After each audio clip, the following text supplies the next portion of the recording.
Estamos iniciando nossa videoaula do curso de Engenharia de Sistemas Termodinâmicos 1.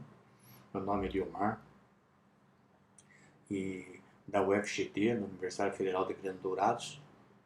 E essa aula é referente ao capítulo 3 do livro, o texto que estamos usando, o Zengel, Termodinâmica, né? E é referente a propriedades das substâncias puras. Ok? Na aula de hoje a gente pretende estudar, né? Passar para vocês alguns conceitos fundamentais da termodinâmica que se refere às chamadas substâncias puras, né? E que tipo de informação a gente vai estudar e passar para vocês, estudarmos juntos e passar para vocês durante essa videoaula. Seria inicialmente apresentar um conceito, né, do que é a substância pura, discutir a física dos processos de mudança de fase, evidentemente, de uma substância pura, ilustrar os diagramas de propriedades, né, PV, PT, né, ou seja, de pressão do volume específico, temperatura do volume específico, né, o diagrama das três propriedades, pressão, temperatura e volume específico, né, das substâncias puras. Sempre tem substâncias puras como referência, né? E também vamos demonstrar, né, alguns procedimentos para a determinação dessas propriedades de substâncias puras, propriedades termodinâmicas, né? Em seguida entraremos num conceito, numa revisão dos conceitos que a gente viu lá no segundo grau, né? Gás ideal, ok? Descrevendo uma substância hipotética, gás ideal, que a gente usa muito na termodinâmica para aplicar seus conceitos, né?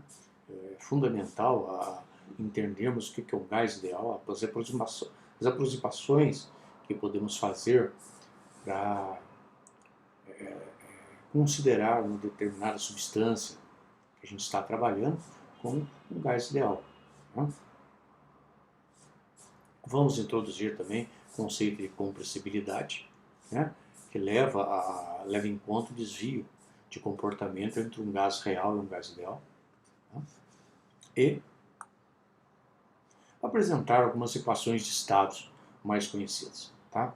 Então, esse capítulo 3, eu peço que depois da aula, né, vocês leiam, releiam ele com cuidado, ok? Deem uma estudada. E porventura, alguma dúvida que ficar, né, entre a nossa aula aqui, que está sendo gravada, com o que está escrito lá no capítulo 3, né, vocês anotem, na próxima aula a gente tira essas dúvidas. Ok? Então vamos lá. Eu vou apresentar aqui para vocês a tela com o livro, né, com o capítulo que a gente está estudando, ok? Para a gente começar efetivamente a nossa aula, né? Então vamos nessa.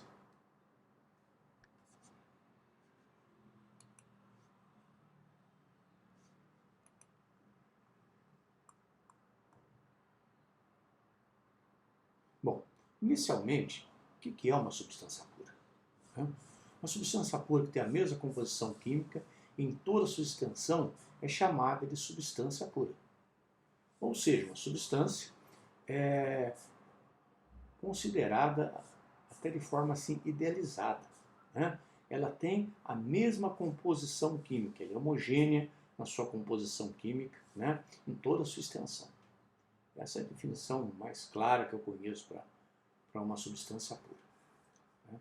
E essa substância, além de ter nessa composição química homogênea, ter a mesma em cada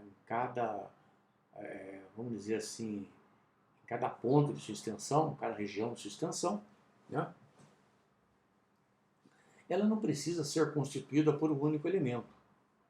Tá? Então, exemplo de substâncias puras que nós podemos considerar a água, né, hidrogênio, oxigênio, o nitrogênio, o hélio, o dióxido de carbono, né, que é carbono e oxigênio, né, são exemplos de substâncias puras. Tá? Isso daí é uma aproximação que os autores fazem no estudo da termodinâmica para poder resolver os problemas envolvidos nessa disciplina. Ok?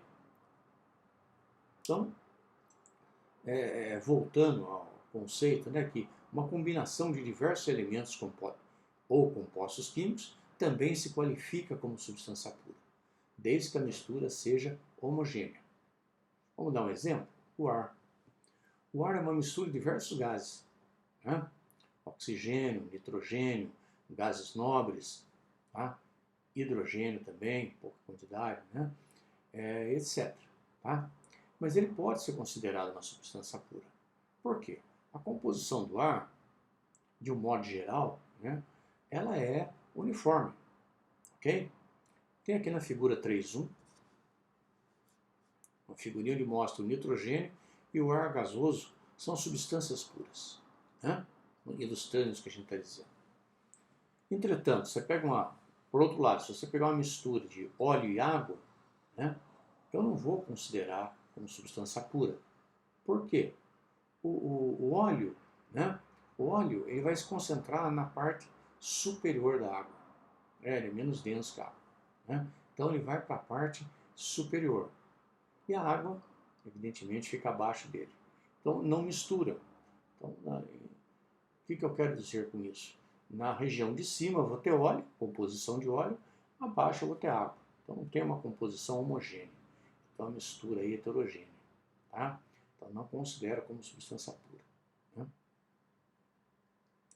A mistura de duas ou mais fases da substância pura ainda é uma substância pura, desde que a composição química de todas as fases seja igual. Né? Exemplo, o gelo. Okay? Exemplo, o gelo. Mistura de água no estado. O gelo com água, né? Ambos são água. Tanto o gelo quanto a água no estado líquido. Só varia o estado. O gelo está no estado sólido, a água no estado líquido. Tá? Mas a composição química é a mesma. Né? Então posso considerar a solução, digamos, a mistura, né? Gelo e água, uma substância pura. Né? Uma mistura de ar líquido e ar gasoso, porém, não é uma substância pura. Por quê? Né? O ar líquido ele é diferente da composição química do ar gasoso. Tá? E, portanto, a mistura não é mais quimicamente homogênea. Isso acontece porque os diferentes componentes do ar condensam a diferentes temperaturas em uma determinada pressão. Tá? Então, vão variar os componentes de acordo com a temperatura e pressão. Né? E as fases? Né? Fase de uma substância pura. Né? A gente, basicamente, discute aqui nesse item, né, as diferentes fases de uma substância, certo? As diferentes fases de uma substância. A saber, a fase sólida, líquida e gasosa. Né? O que diferencia essas fases? Basicamente, o movimento molecular. Por exemplo, nós temos aqui, né, nessa figura 3.3, tá, as moléculas de um sólido, né, que são mantidas em suas posições pelas poderosas forças intermoleculares. Então, eu tenho moléculas nas três fases da substância. Ok? Isso de um modo geral. Né? O que varia de uma fase para outra, a fase sólida, a fase líquida e a fase gasosa, é a interação entre essas moléculas. Na fase sólida, posso ver nessa figura aqui, elas são mantidas em posições, né, bastante assim, bastante específicas, ou seja, estão sempre nessa posição, um sólido, ok? E elas têm a força de interação intermolecular é bastante poderosa, tanto que mantém a estrutura rígida, ok? Bom, e aí nós vamos para o estado líquido. Né? O estado líquido não é muito diferente da fase sólida, tá? Apenas, vamos ver se tem uma figurinha aqui para mostrar para vocês. Aqui está bem legal, né? Aqui está bem legal. Né? A fase sólida, com as moléculas em posições relativamente fixas, né? A fase líquida. Já a posição varia levemente, né?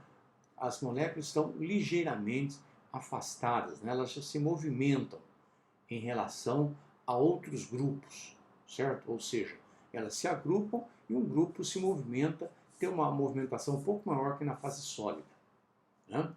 Já na fase gasosa, essa movimentação é muito maior, ou seja, o espaçamento intermolecular entre as moléculas, né? Ou seja, o espaço existente entre as moléculas é muito maior que na fase líquida e na fase sólida. Só um minutinho. Então nós temos vários arranjos moleculares, né? Atômicos e moleculares, né? Que distinguem essas três fases. E esse é um conceito bastante interessante que eu gostaria de passar para vocês. Por quê? Com base nisso, futuros raciocínios, né, na área de termodinâmica podem ser entendidos com mais facilidade. Então, imagine assim, você tem um agrupamento de átomos arranjado, um arranjo rígido, né? Isso não quer dizer que não haja movimentação molecular. Há uma movimentação muito pequena, né? Quase imperceptível, tá? Né? E essa movimentação, às vezes se manifesta em forma de vibração, né? A gente viu lá calor latente, calor sensível, né? Eles interagem de forma a compensar, né, essas forças e manter um equilíbrio, né? Você vê, por exemplo, um cristal, né, um reticulado cristalino, lá é um arranjo bastante perfeito, né, de moléculas que não se movimentam, assim como material sólido, qualquer substância em estado sólido, né? Já no estado líquido, há uma movimentação relativamente maior no estado sólido e no estado gasoso, uma movimentação maior ainda, né? Um espaçamento muito grande. Okay? Isso por que acontece? À medida que você insere energia, né, nesse sistema, no sólido, você vai inserir energia nesse sistema que eu estou mostrando aqui na figura 3.5a. Né? Ele vai fundir, vai para o líquido. Se insere mais energia, ele vai entrar em ebulição, vai evaporar, vai passar por um vapor.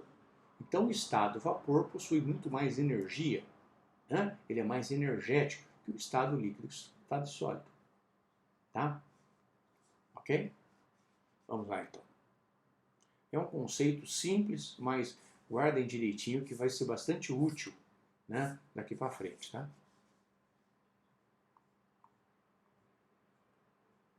Bom, e aí?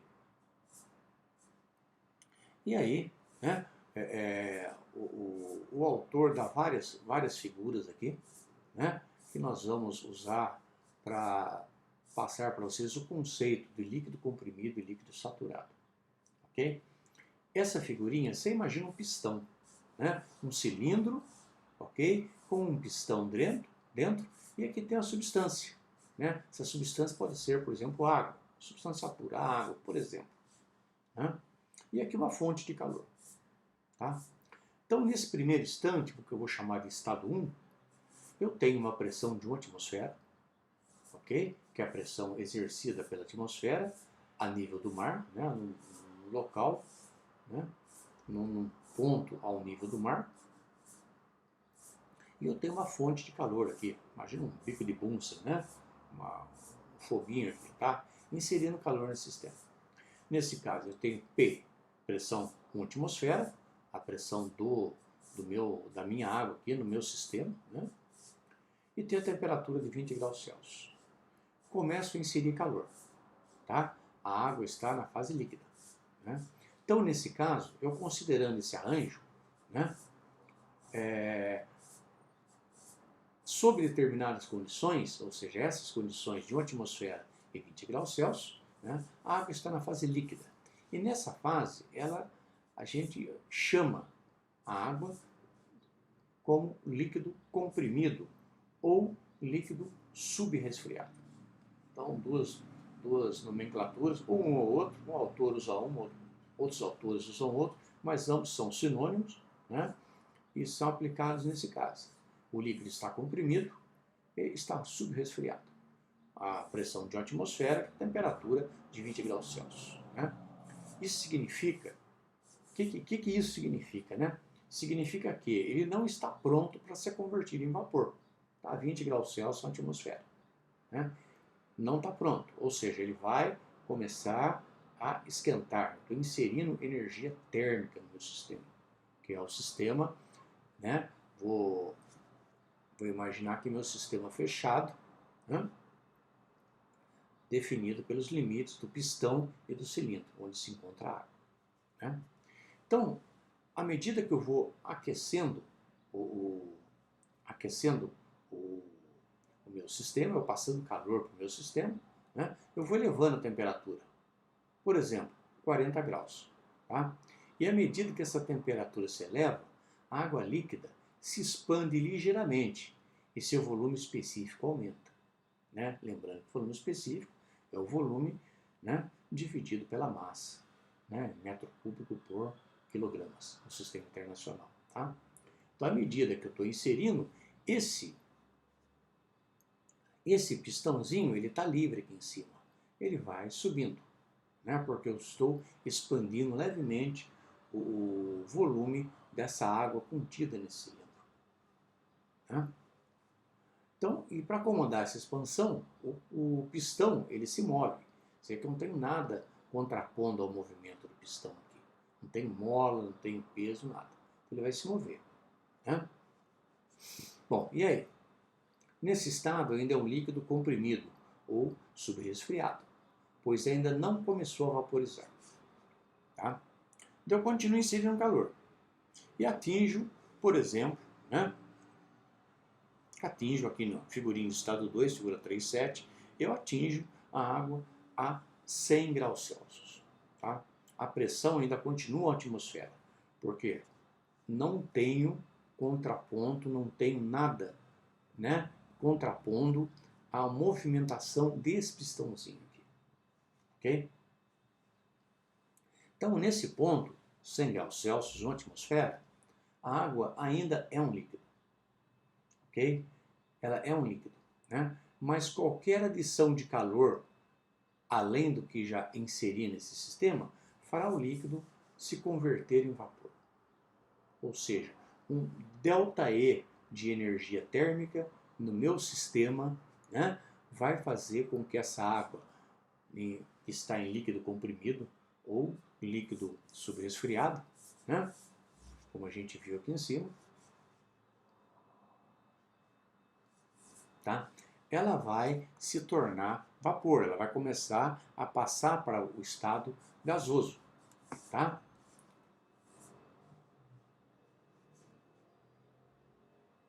E aí? Né? Então, esse processo de mudança de fase, tá? Esse processo de mudança de fase de líquido para vapor está para ocorrer, está na iminência de ocorrer. Então, neste ponto que o líquido está para se vaporizar, está quase lá, está quase começando a formar vapor, ele é chamado de líquido saturado. Né? Assim, esse estado 2 é o estado de líquido saturado, certo? Ou seja, o líquido está próximo a uma temperatura e pressão, né, que permite ele sair da fase líquida e começar a passar para o estado gasoso ou passar para o estado de vapor. Nesse caso, o líquido está saturado. Né? Essa nomenclatura saturada, ela vem lá do histórico da termodinâmica, quando havia ainda o conceito do calórico. Né? Ou seja, o líquido estava com tanto calórico, né, que era um éter teórico, que depois, mais tarde, essa teoria foi refutada, né, foi provada que não existia o calórico em si, a abordagem era outra, né? Mais como energia térmica. Então, nessa época, imaginava-se que o líquido estava cheio com aquele éter.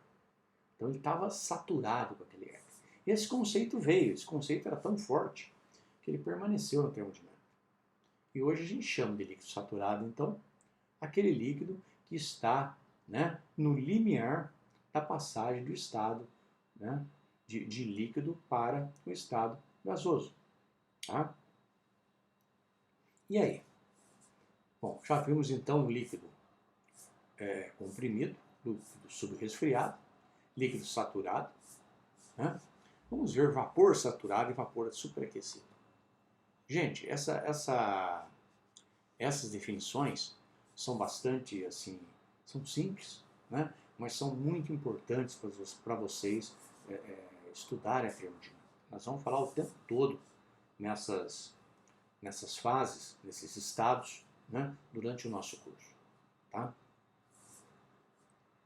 Então, o vapor saturado.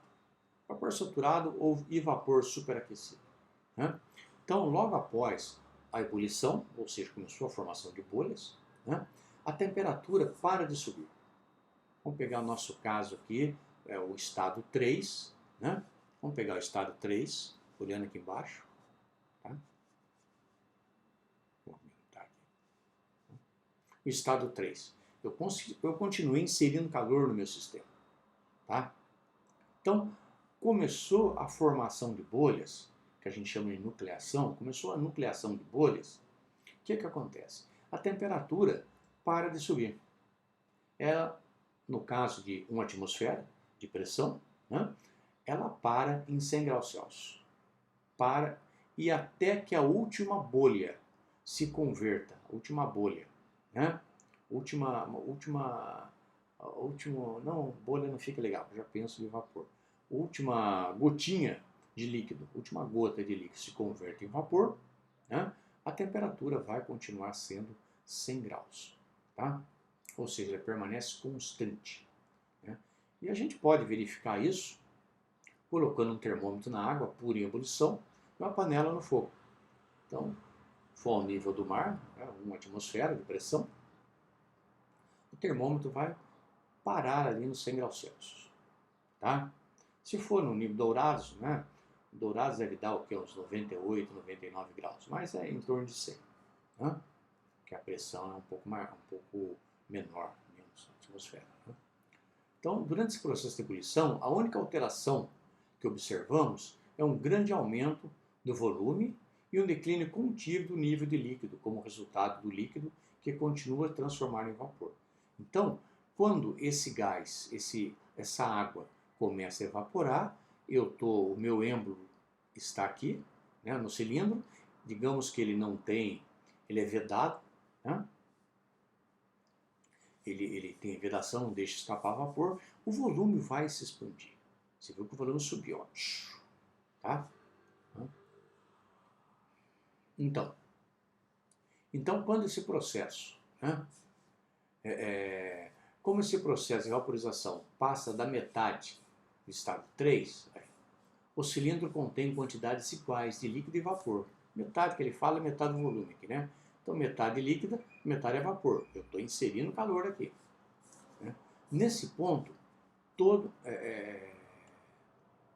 ele fala que desculpa. À medida que o calor é transferido, o processo de vaporização continua até que a última gota seja convertida. Converter a última gota de água, de água em estado líquido, né? Tá? Líquido saturado, né? Para vapor. Tá? Então, nesse ponto, todo o cilindro vai ficar cheio de vapor. Acabou a água.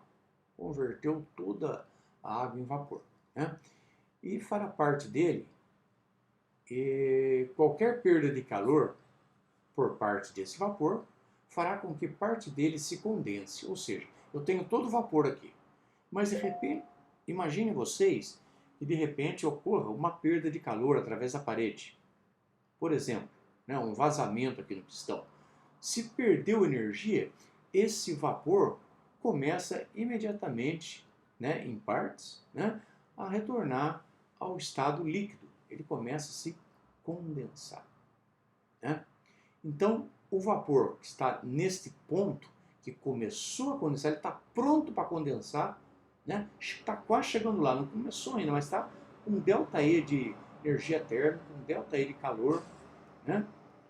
Vai fazer com que ele condense, tá? Eu retirando, no caso, o calor, né? Vai fazer com que ele condense. Nesse caso, eu chamo de vapor saturado. Ele está saturado, né? Se eu tirar um pouquinho de energia dele, ele volta a ser líquido, ele condensa, tá? E daí? Daí eu tenho no estado 4, né? No estado 4, eu tenho, né, a água a 100 graus e pressão 1 atmosfera. Tá? Só um minutinho aqui, deixa eu me acertar aqui. Então, esse vapor que não está pronto, né? Não, eu pulei aqui, desculpa, deixa eu voltar aqui. A gente estava em vapor, dando o conceito de vapor saturado. Né? Aqui, ó. Aquele vapor que está pronto para condensar. Né? E no estado 4? Estado 4, na figura 3.9, né? É um vapor saturado. Uma substância, né? Uma substância em um estado entre 2 e 4 é uma chamada mistura líquido-vapor saturada. Ou seja, essa substância aqui, né, que possui vapor mais líquido, eu a chamo de mistura líquido traço, né, hífen, vapor saturado. Ou seja, eu contei na mistura duas fases da mesma substância. Tá? Uma vez que a fase líquida e a fase vapor coexistem no equilíbrio, tá? Havendo equilíbrio de estado. Tá? Bom, daí concluiu o processo de mudança de fase. Ou seja, eu evaporei, né? Na figura 3.9. Né? Eu evaporei toda a água, né? Evaporei toda a água e ficou no meu sisteminha aqui, a figura está baixa, eu vou mostrar, só vapor. Né? Tá? Daí o que acontece se eu continuar inserindo calor nessa mistura? O que acontece com ela? Né? Nessa mistura líquido-vapor, nessa mistura de, agora já vapor saturado. Né? Concluir esse processo, nós vamos ter apenas vapor, né? E qualquer transferência de vapor resulta no aumento da temperatura e do volume específico. Tá? Ou seja, lembrem que quando a água está passando do estado líquido para o estado gasoso, o tempo todo, se você deixar o termômetro lá, a 1 atmosfera, né, ela vai ficar a 100 graus Celsius, o tempo todo. A partir do último momento, que a última gotinha d'água passou do estado líquido para o gasoso, ok? Eu vou ter, né, e eu continuar inserindo calor, eu vou ter, né, o vapor saturado.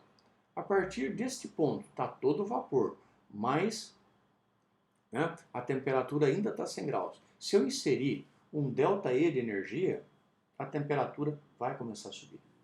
E o nome do estado gasoso ainda, mas o nome do líquido vai ser o nome do fluido, desculpe, não líquido, não tem líquido mais, o nome do fluido vai ser vapor superaquecido. Né? Então, mostro aqui, por exemplo, a figura aqui, eu tenho vapor saturado, ou seja, está no limiar nesse ponto, todo o vapor é saturado, né? Ele está no limiar de mudar para outro estado. Tá? Se eu continuar inserindo calor, a temperatura, por exemplo, for de 101 graus Celsius ou 101,005, eu já começo a ter o vapor superaquecido, né? Que vai daí a 200, 250, 300 graus. Né? Então ele fala aqui, ó, assim a água no estado 5 que é esse, aqui é o estado 4, que é o estado 5. Né? Assim, a água no estado 5 é um vapor superaquecido. Esse processo mudando de fase, a pressão constante, é ilustrado aqui nessa figura 3.9. Né? Estão vendo aqui com a minha... Eu vou tirar meu rosto aqui, vou mostrar só o livro, tá, né? Facilitar a vida, ok? Então aqui eu vou ter só vapor superaquecido. Né? Um exemplo que eu gosto de dar para o pessoal, para entender bem vapor superaquecido e vapor saturado, são exemplos, na verdade é um exemplo de, né, de vapor que sai da caldeira. Né? Então o vapor que você vê na caldeira, você está fazendo um teste, está tirando vapor da caldeira, que a gente chama de tiro, né? Você vê aquele vapor branco, tá? Você enxerga o vapor, que é vapor saturado. Ou, às vezes, é uma mistura de líquido, né? Líquido-vapor, tá? Líquido-vapor saturado. Né? Por quê? Você enxerga, você está enxergando a água ali, tá? É um branquinho, clarinho, bonito, claro. Quente para dar com pau, né? Que é 100 graus. Bom, você passou dali, você vai ter vapor superaquecido. O vapor superaquecido você enxerga. Ele é invisível. O que você vai enxergar é o ar, a trepidação no ar, ou que é o ar que está sendo aquecido por aquele vapor. Então, muito cuidado, porque o ar acima de 100, é o vapor, né? Por água acima de 100 graus. Normalmente a gente usa 300, 250 graus Celsius, então se puser a mão ali, você faz um churrasco de mão, né? Não vamos fazer isso, ok? Bom, isso daí. Então, o que ele fala, né? Vamos voltar lá no livro. O que ele fala, né? Se o processo fosse revertido pelo resfriamento da água à pressão constante, a uma atmosfera, a água voltaria ao estado 1, refazendo o mesmo caminho. Ou seja, está em vapor superaquecido, eu vou retirando calor, né, do meu sistema, vou resfriando o sistema, ele volta a vapor saturado, ele volta à mistura líquido-vapor saturada, ele volta a líquido comprimido ou subresfriado. Você faz o caminho inverso, com a água e com uma substância pura. Né? Bom, e aí? Então a gente viu o conceito de líquido saturado, vapor saturado, né? Vapor superaquecido, etc. Tá? Vamos lá, vamos ver o que significa temperatura de saturação e pressão de saturação. Né? Vocês vão ouvir falar muito disso durante esse curso, ok? Bom, provavelmente, né, não é uma surpresa, não foi uma surpresa para você na discussão anterior, né, a afirmação de que a água começa a ferver aos 100 graus Celsius. Tá? Não surpreendi ninguém. Né? Porém, a rigor, essa afirmação não está correta. Né? Eu não posso falar que a água ferve a 100 graus Celsius. Não. Eu tenho a afirmação correta, né? Seria a água ferve a 100 graus Celsius a uma pressão de 1 atmosfera. Tá? Quanto que é uma atmosfera? Só para a gente lembrar, 101,325 kPa, né, no sistema internacional. A gente usa muito a atmosfera em termodinâmica, né, mas para ser bem coerente com o sistema internacional, o SI, a gente usa que uma atmosfera é igual a 101,325 kPa, ou seja, 101.325 Pascal. Né? Então,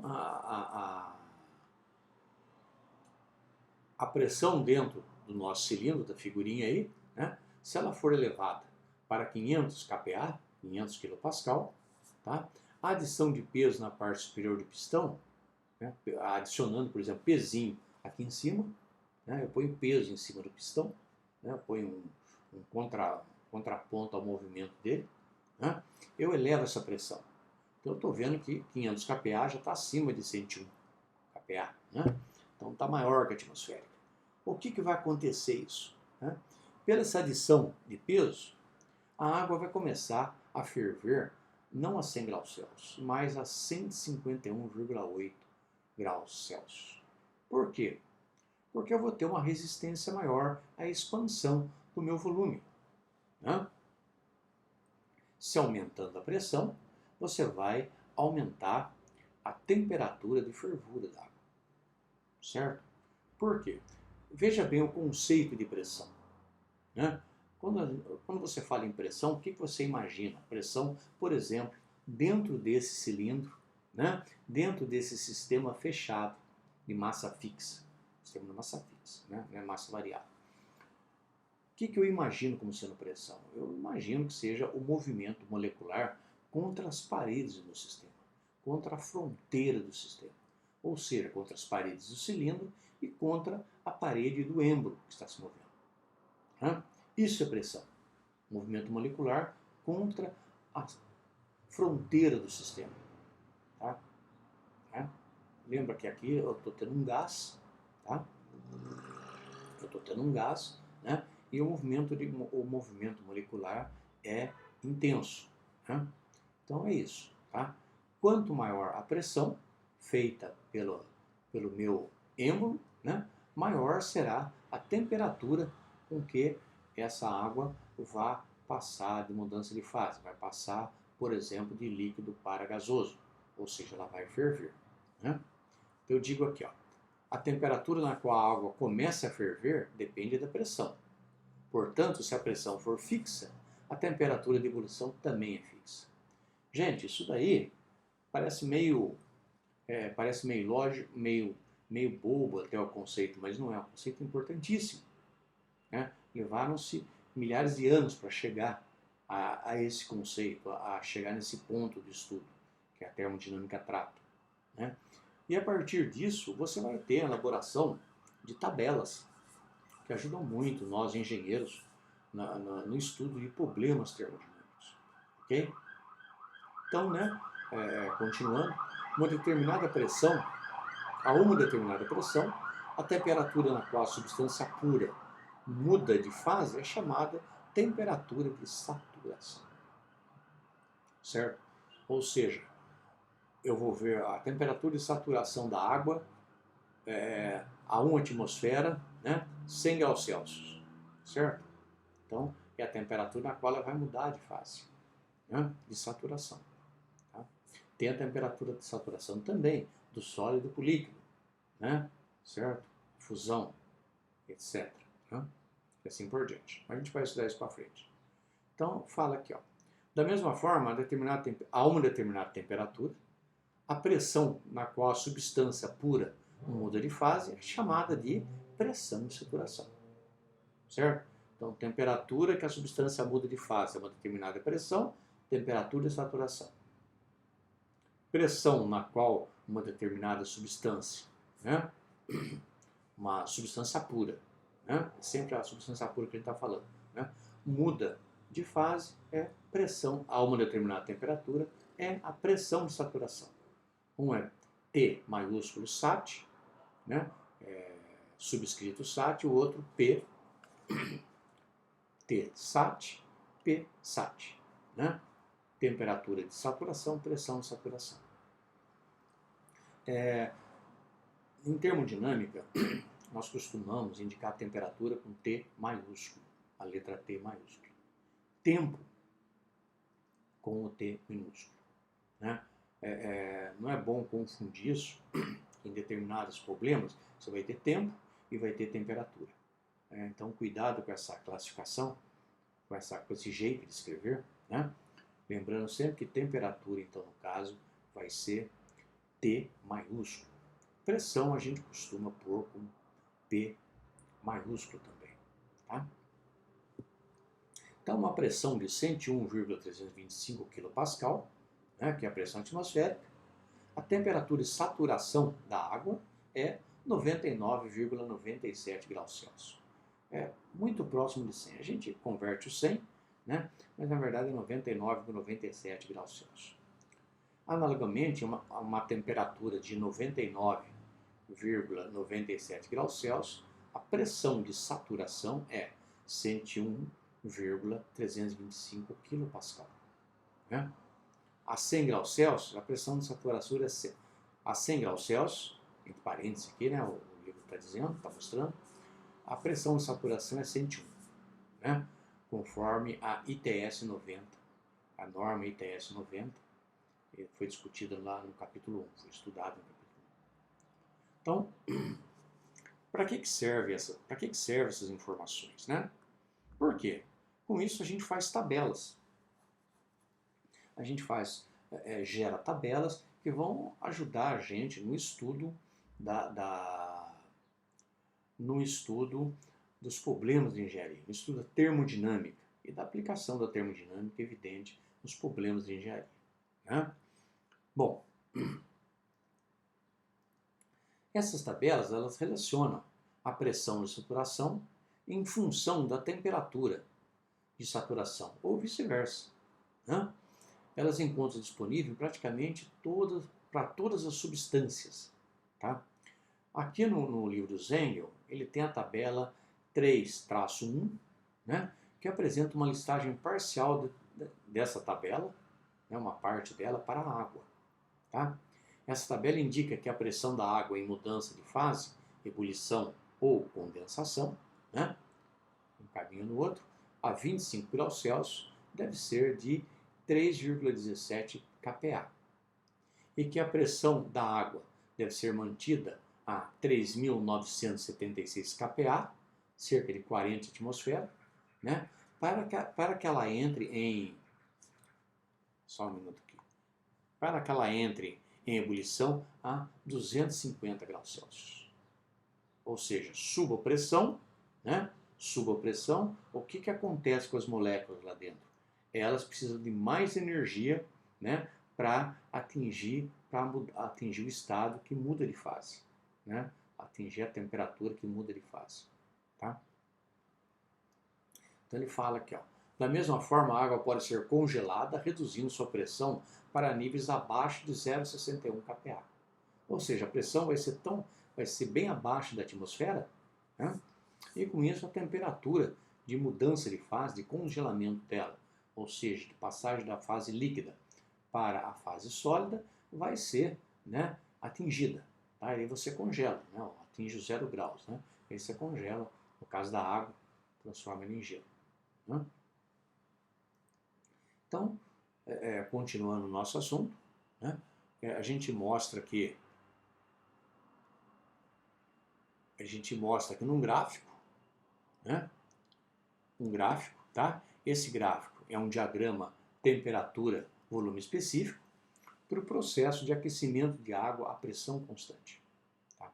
Então eu tenho na ordenada temperatura em graus Celsius e na abscissa esse Vzinho, é um V escrito meio de forma diferente, né? É o volume específico. Lembrando que esse Vzinho é igual ao volume do meu sistema dividido por sua massa, dado em metros cúbicos por quilogramas. Ok? Sistema internacional. Gente, aqui no nosso curso, durante as nossas aulas, nós vamos utilizar sempre o sistema internacional. Quando for o sistema inglês, que por sinal a Inglaterra não usa mais, são os Estados Unidos, né? Engraçado isso. A gente vai alertar, tá? Porque a gente costuma usar o SI. Né? Assim como os exercícios que vocês estão fazendo. Né? Aqui do Zengel. Quando tem a letra E maiúscula, é um exercício que está com unidades inglesas. Né? Bom, então vamos lá. Nesse diagrama, eu tenho temperatura versus volume específico. Né? E esse diagrama está reproduzindo o experimento que a gente viu nas figurinhas aí, do cilindro aquecido. Né? Você imagina aquele sisteminha onde eu insiro calor. Eu inserindo calor, né, eu tenho uma pressão constante, uma linha de pressão constante. Ou seja, esse ponto, 1, 2, 3, 4, 5, todos eles estão submetidos à pressão de 1 atmosfera. O que eu variei? Eu variei o calor. Então você imagina aquele pistãozinho sem contrapeso, sem mola, sem nada. Né? Ele só com a pressão atmosférica. Tá? Então o que acontece? Quando eu vou subir na temperatura, eu vejo que eu tenho de 20 a 100 graus, eu tenho a água, e esse diagrama vale para a água, tá? Né? Eu estou indo ele é válido para a água, mas qualquer substância tem esse jeitão. Ok? Vamos frisar bem isso, né? Então aqui eu tenho líquido comprimido, que é a água comum, que a gente está bebendo, né? Vou aquecendo, ela vai de 20 graus até 100 graus Celsius. Chegou no ponto 2, o que ela atinge? Ela atinge o que a gente chama de temperatura de saturação, certo? Temperatura de saturação, 100 graus Celsius, a pressão de 1 atmosfera. Essa linha, gente, cada ponto aqui é uma atmosfera. Constante a pressão, não varia a pressão. Começou a formar vapor dentro da água, né? Ela está em estado líquido.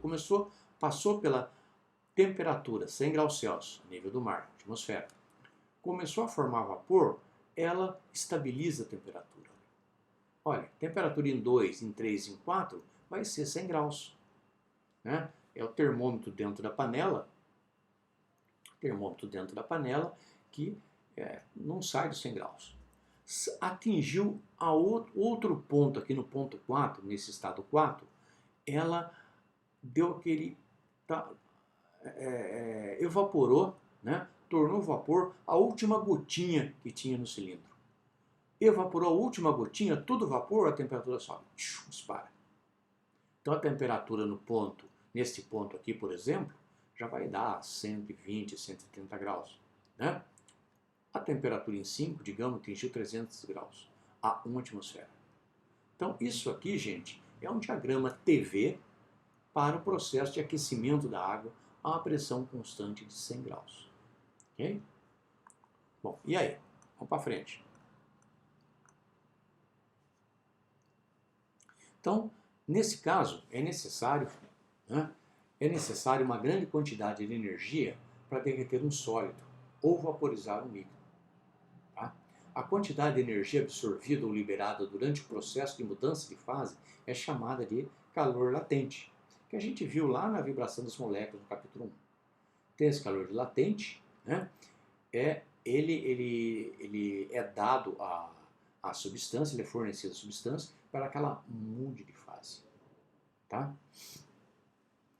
Então, de forma mais específica, a quantidade de energia absorvida durante a fusão, né, é chamada calor latente de fusão.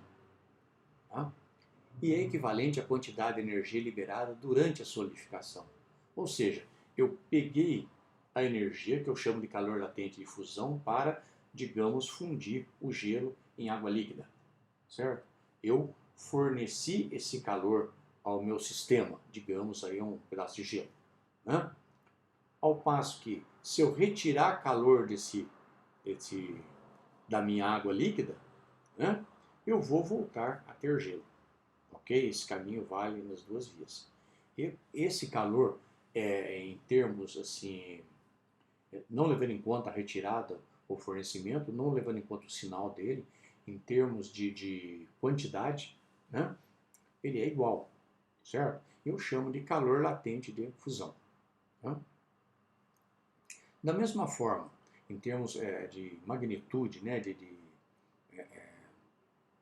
grandeza, tá? Da mesma forma, a quantidade de energia absorvida durante a vaporização é chamada de calor latente de vaporização.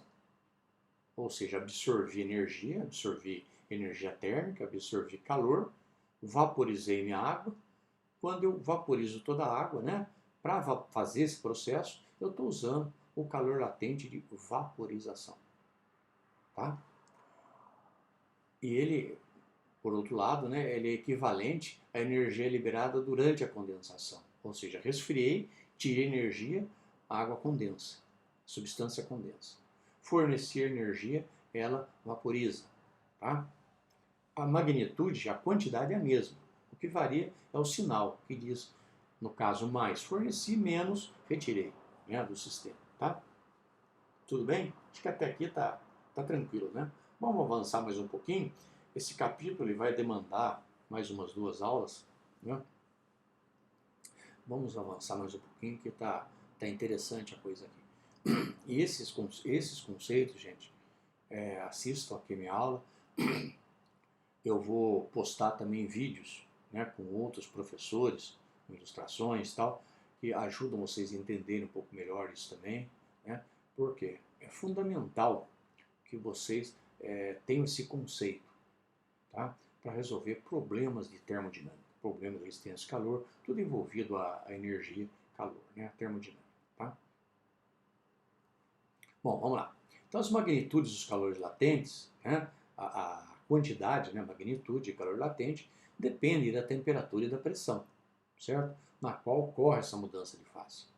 A pressão de uma atmosfera, nível do mar, o calor latente de fusão da água é 333,7 kJ por quilograma. E o calor latente de vaporização é de 2.256,5 kJ por quilograma. Então, esses são valores tabelados, né? Especificados experimentalmente, que ajuda bastante a gente, né, nesse trabalho, né? De problemas com termodinâmica. Mais uma observação interessante aqui, ó. Durante o processo de mudança de fase, pressão e temperatura são propriedades dependentes, uma depende da outra, né? Existindo definitivamente uma relação entre elas, ou seja, a temperatura é uma função, né? A temperatura de saturação é uma função da pressão de saturação. Estou mostrando aqui. Certo? E a figura 3.12, figurinha 3.12, né? Que eu estou acabando de mostrar aqui.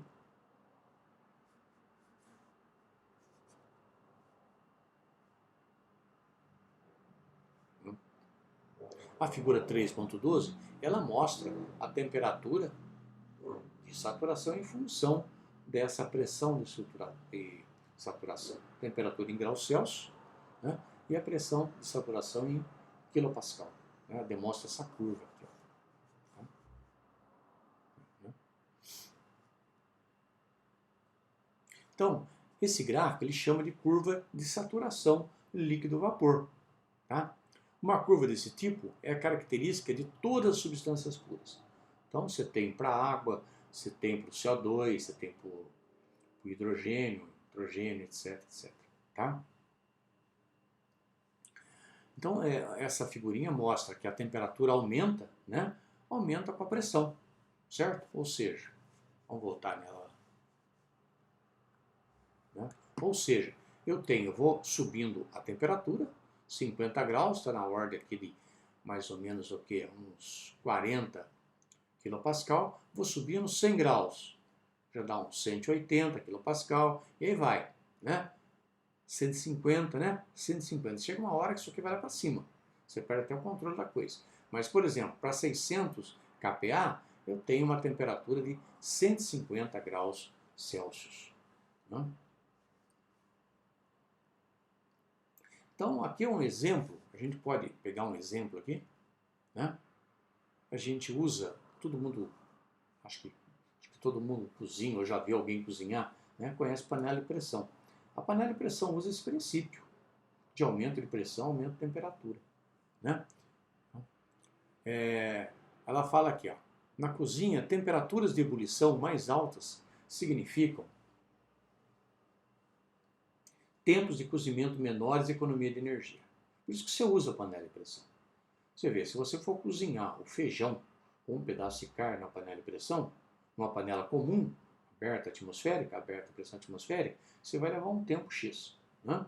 Se você cozinhar numa panela de pressão, ou seja, uma pressão maior que a pressão atmosférica, porque a panela está fechada, né? Só produzindo vapor ali, você vai usar temperaturas maiores, certo? Com isso, o que acontece? Você atinge temperaturas maiores, né? E cozinha o alimento, né? O feijão ou a carne, com um tempo bem menor. Mais ou menos uns... Aqui ele fala, né? O cozimento da carne, por exemplo, pode levar de 1 a 2 horas em uma panela regular. Né? Numa panela de pressão, que opera uma pressão absoluta de 3 atmosferas, aproximadamente 300 kPa, né? A temperatura de ebulição vai ser da água, no caso, 134 graus Celsius. Esse alimento contém muita água. Então, você vai cozinhar ele mais rapidamente. Você vai fornecer mais energia para ele em menos tempo. E vai reduzir esse tempo de cozimento. Tá?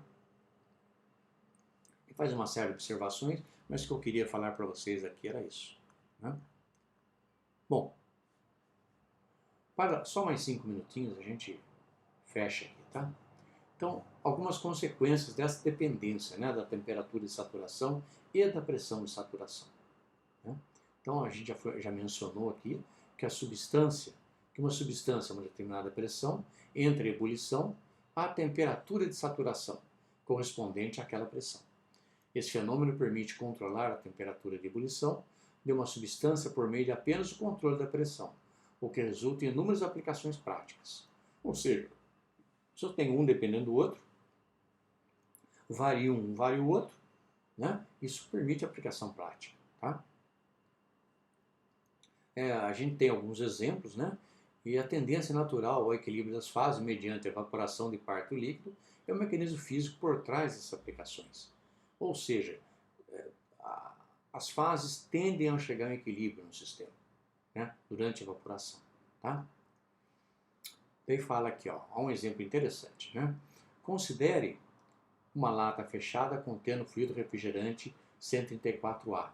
Esse 134A é um fluido muito usado, acho que inclusive em sistemas de ar-condicionado, né? De expansão direta. Tá? Então ele dá um exemplo aqui interessante, eu quero que vocês leiam isso no capítulo, né? Ele é autoexplicativo, né? Leiam esse exemplo à luz do conhecimento que a gente passou, a gente estudou até essa parte aqui, ok?